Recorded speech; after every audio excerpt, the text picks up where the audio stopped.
So, on a day where the UK government has announced that net migration is down nearly 50%, 48%, just looking back on the whole UK France 600 million deal and looking at it, trying to work out if it's a good deal for us. So, firstly, I am not anti immigration and anti migration. Legal, that is. Some people think there should be zero migration worldwide and don't understand what would happen to countries if there was zero.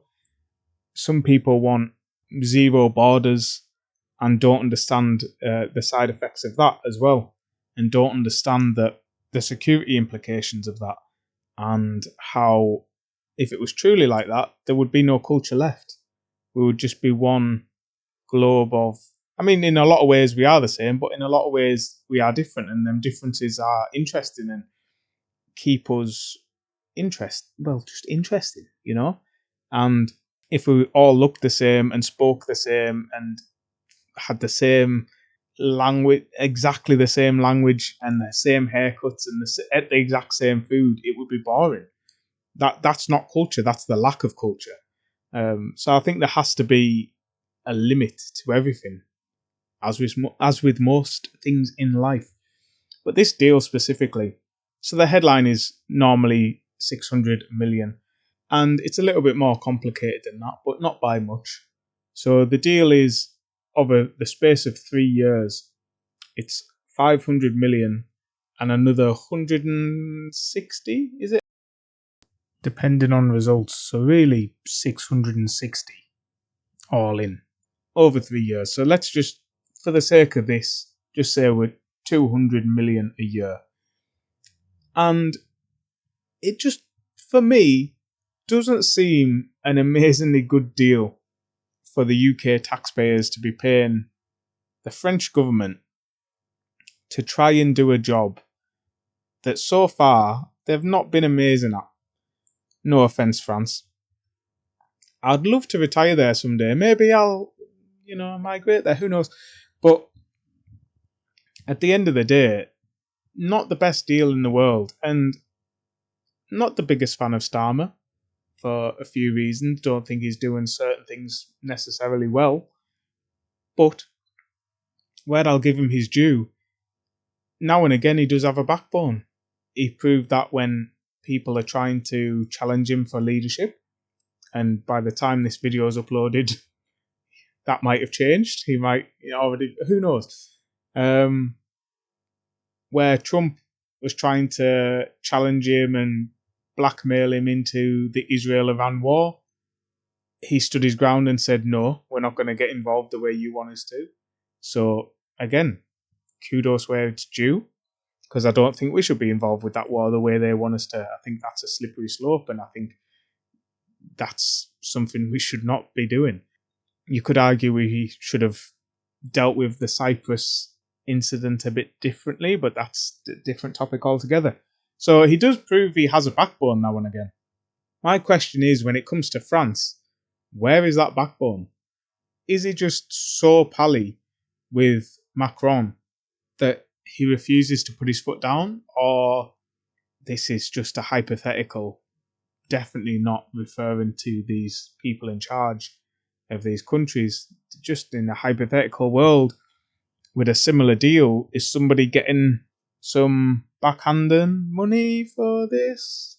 Are some palms getting greased? What's happening?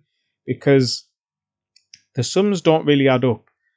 And first of all, we had the 1 in, 1 out deal, which I am no mathematician, but if it's 1 in, 1 out, that's the same amount. So overall, if you're trying to make the number less, then that's not a good deal. Even if you're replacing illegal migrant with a legal one, it's still not the best deal, because we should have ultimate control on our legal migration, which again I'm not against. I think we should definitely have some, and it definitely adds to our country in terms of a lot of things, including healthcare, including a lot of things where if we didn't have any migration and immigration, we'd definitely miss it. And I think people don't understand that. But anyway, that was a bad deal. And this one seems equally bad, but with 600 million attached to it for the round numbers. So we're going to pay them to do a job they're not doing very well. And that's either because they're told not to, or out of laziness, no offense to anybody concerned, or even a part of human nature of once these people leave our shores, they're not our problem anymore. They're England's problem, which I guarantee it's not 0% that think that and feel that way. So, because their land borders are quite porous, partly to do with being still in Europe and the Union, which, again, that's a different video because there's pros and cons to being in that. And it's definitely not all pros and it's definitely not all cons. It was leaving it. But either way, the issue becomes our issue once the migrants leave there and come here. So, firstly, by definition, it's illegal, hence the name illegal migrants. Secondly, they're not allowed to legally work, so they're not contributing to the taxes in the country. Everything like that. There's a lot of reasons, but again, that's a different video. But they're taking advantage and able to get here to take advantage because this border we have with France is not getting adequate protection. And the thing is, and this plan might work, and it might be already working, and it might be perfect. The problem is, in a way, if it works really well, and the illegal migrants go to almost zero, which you'd want for 200 million, let's be honest, then that gives it the excuse to continue, as in the deal, for another 5 years, another 10 years, and obviously with inflation, that won't be 200 million a year anymore. That will go up to whatever. So I feel like that's a risky thing. And at the end of the day, why are we paying France to do a job we could do ourselves? So we have border control, we have a navy. We'll keep RNLI out of it because that isn't their job as such.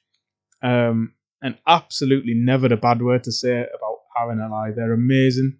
They're all volunteers. They do amazing work and just don't get enough recognition. So massive, massive kudos to RNLI.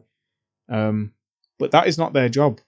In a way, you could argue it is in terms of the overloaded inflatables and things like that and people going over. And they do their job and they protect them people and bring them to this shore. So certain people that don't understand that or have anything bad to say about RNLI, in my opinion, are idiots.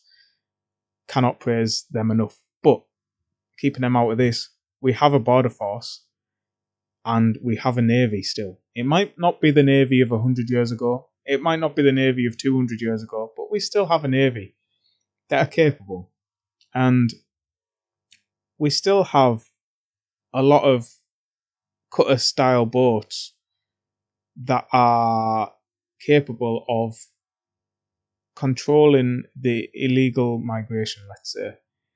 I mean, personally, we have quite a good history of different boats, front opening landing craft, for example, and we had quite a good history of using them for certain things.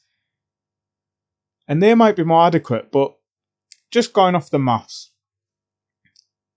we'll use the Navy or Border Force interchangeably because it almost doesn't matter who, but just for the sake of this, if you had 10 cutter-sized boats, of which we have many, patrolling that waterway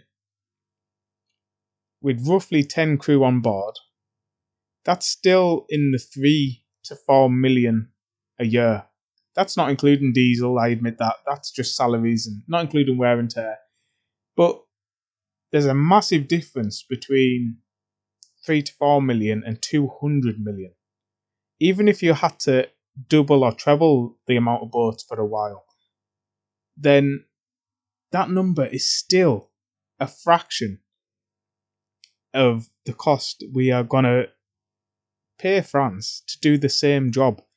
So where it becomes an issue with this master plan would obviously be repatriating the migrants back to France.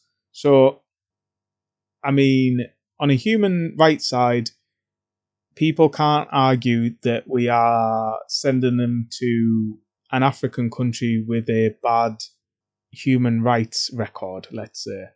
That plan did actually work for the Conservatives. The numbers went down, but that's, again, a different subject. We are returning them to a safe country, which they could seek asylum in, which is a country they've already been in. There's a lot of reasons you could return them to France, and the human rights people shouldn't necessarily, but they will, shouldn't necessarily have a lot of pushback.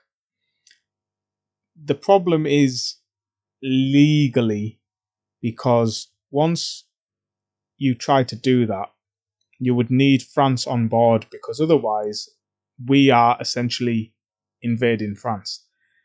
In a way, you could argue what is happening with the illegal boat crossings is us getting invaded, and I would say that's true, because by definition, like I said before, it's illegal. We wouldn't allow Russia to do that. We make a big fuss for several reasons here and there. When the Russian ships get too close to our shores, or Russian jets come and do a flyby and we escort them away, that happens a lot more than is publicised, and we act like it's not a semi-common occurrence, and we act like we don't do similar things. Spoiler alert. But for that example, if these migrants were all Russian and doing this in Russian ships, we wouldn't allow it.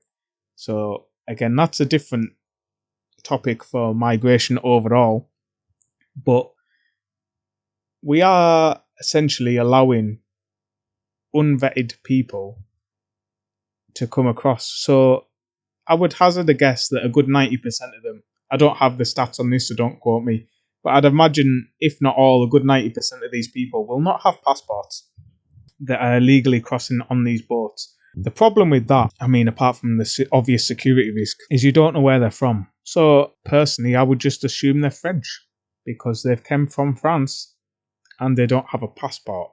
So technically, we're just returning them to their place of origin. But you would need France on board with that, because we are then a foreign country landing on your land and unloading French/migrants. So they need to be on board. The thing is, they couldn't really push back now because they're all in on the deal. So if their deal is they're going to stop migrants coming across here illegally via boats, via the Channel Tunnel, via ferries, sneaking into trucks, etc., which is a lot less than it was. But if that's what they're going to do, then they accept the fact that they are going to keep the migrants on their land and then deal with them however they're going to deal with them. So if they're already in on that deal and they accept that and they're okay with that deal and okay to take 200 million off us at a pop to do it per year, then why don't we just do it for them? They might not like that because they won't be walking away with the money, but at the end of the day, you're not doing your job anyway. You've not been doing it for a long time now. And we could be paying the Navy or Border Control roughly 30 grand a year plus salary for entry level. Obviously, petty officers and certain people in the Navy will be getting more, but as a rule, on average, and all of that money that we would be paying them to do this job would be folded back into the British economy. All the tax would be folded back into the British economy. And this is the part that I don't understand, where obviously there's reasons it's not getting done like that, and there will be pushback and there will be people saying how stupid an idea it is, but at the end of the day, do you not think giving France 200 million to do the job per year is a bad idea as well? When we could do it, we could be held more accountable, because if they're going to get 500 million no matter what, even if it's poor performance, then how are they being held accountable? They'll happily take that for 3 years and just be done with it. And then what? They'll argue they didn't have enough money to do it, and then so that money will get upped. Whereas we would be accountable. These people already exist. These Navy seamen can get real world experience, and not that they don't already, but they can get real world experience in non-official wartime doing this as part of a tour, part of a deployment as well. So really, this would be a better deal for us, and it would aid the British economy more for us. So in terms of the problem, which is the illegal boat crossings, I think this 600 million deal, 620 million deal with France just seems insane. And it seems like there's a lot better solutions that would come out a lot cheaper, because we're not flying them back when they get here in this one in, one out deal, which definitely doesn't work. We're not paying another country and folding money into their economy for a job they're not the best at, and that possibly they're just done badly so they get a deal like this. Who knows? We're actually spending money on our own shores to do a job we can be held accountable for, and money that will be folded back into our economy. So I'm sure there's a lot of pushback. I'm sure there'll be a lot of people thinking that's an insane idea. And but if you've got a better one, then please let me know in the comments. But Starmer, if you want to take that one and run with it, by all means, enjoy. And yeah, au revoir.